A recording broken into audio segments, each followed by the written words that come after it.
जायचा 786 YouTube channel बनाने का मकसद ये था कि वैदिक एस्ट्रोलॉजी की जो भी नॉलेज मेरे पास है वो मैं आपके साथ शेयर कर सकूं।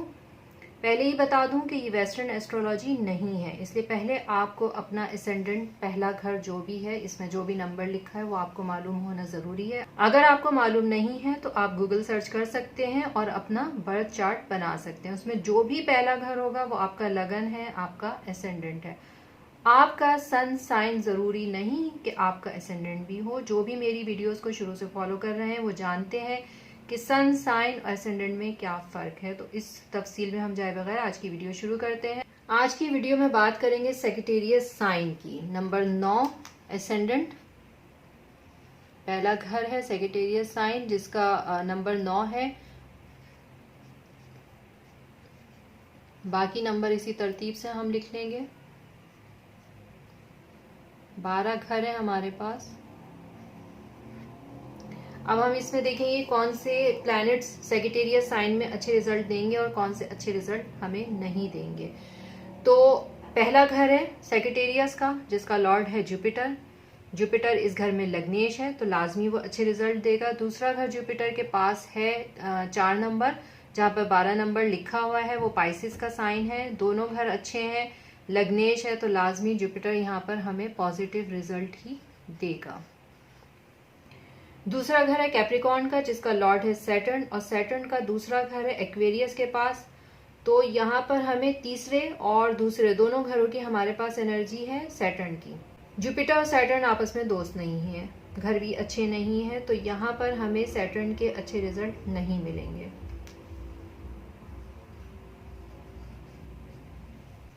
अब बात करते हैं 5वें घर की, जहां पर 1 नंबर लिखा है। 1 नंबर साइन एरीज का है और एरीज का लॉर्ड मार्स है। मार्स के पास 2 घर हैं, एक ये 5वां हो गया, दूसरा 12वां जहां पर 8 नंबर लिखा है, स्कॉर्पियो का साइन।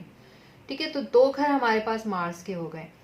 दूसरा घर हमारे पास बिल्कुल भी अच्छा नहीं है, 12वां घर है, लेकिन जो एरीज का साइन है वो आ रहा है त्रिकोण में, तो ये बहुत अच्छा घर है। इसके बाद अगर हम मार्स और जुपिटर की बात करें तो आपस में दोनों दोस्त भी हैं, तो यहाँ पर मार्स हमें अच्छे रिजल्ट देगा। बात करते हैं 6th हाउस की जिसका साइन है टॉरस। टॉरस का जो लॉर्ड है वो वीनस है। वीनस के पास 2 घर है। दूसरा घर है जहां पर 7 नंबर लिखा है। 11वां घर लिब्रा के पास है, तो हमारे पास हो गए 6 और 11 की एनर्जी वीनस के पास है इस जायचे में।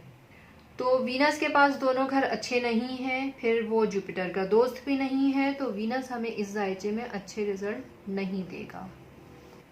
बात करते हैं 7th हाउस की, जहां पर 3 नंबर लिखा है, जो जेमिनी साइन है जिसका लॉर्ड मरकरी है। मरकरी के पास 2 घर है। दूसरा घर जहां पर 6 नंबर लिखा है, 10वां घर है, ये है विर्गो साइन। तो दोनों घर केंद्र में है। जुपिटर मरकरी की एनर्जी को पसंद नहीं करता क्योंकि जुपिटर एक समझबूझ वाला प्लैनेट है और मरकरी को बहुत बारीकियां चाहिए होती हैं और जुपिटर इस तरीके से काम नहीं करता। तो मरकरी तो जुपिटर को पसंद करता है लेकिन जुपिटर मरकरी को पसंद नहीं करता है। लेकिन क्योंकि केंद्र के दोनों घर हैं तो हम यहाँ पर ये देखेंगे कि मतलब इस चार्ट पे डिपेंड करेगा, जो आपका बर्थ चार्ट सेजिटेरियस का उस पर डिपेंड करेगा कि आपका मरकरी किस घर में मौजूद है। इसके बाद हमारे पास है 8वां घर जो कैंसर साइन है जिसका लॉर्ड मून है। मून वैसे तो हम ये कहें कि 8वां घर है और यहाँ पर तो जो भी प्लैनेट है वो अपने अच्छे रिजल्ट नहीं देता है, लेकिन ये जुपिटर का दोस्त है। और मून और सन के साथ एक बात यह है कि 8वें घर में इनका जो भी नेगेटिव रिजल्ट है वो हमें नहीं मिलता है। हालांकि मून 8वें घर में डेबिलेटेड हो जाता है, लेकिन फिर भी मून हमें इस घर में इसलिए बुरे रिजल्ट नहीं देगा क्योंकि ये जुपिटर का दोस्त है।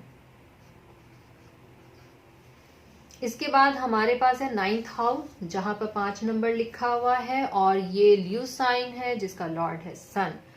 सन क्योंकि त्रिकोण में है, एक ही घर है उसके पास, जुपिटर का दोस्त है, तो इससे तो यहाँ पर अच्छे रिजल्ट हमें देने ही देने हैं।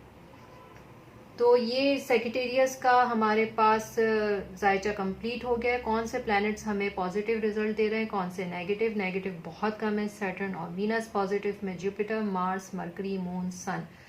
तो इसके साथ ही इजाज़त दीजिए। अल्लाह हाफिज़।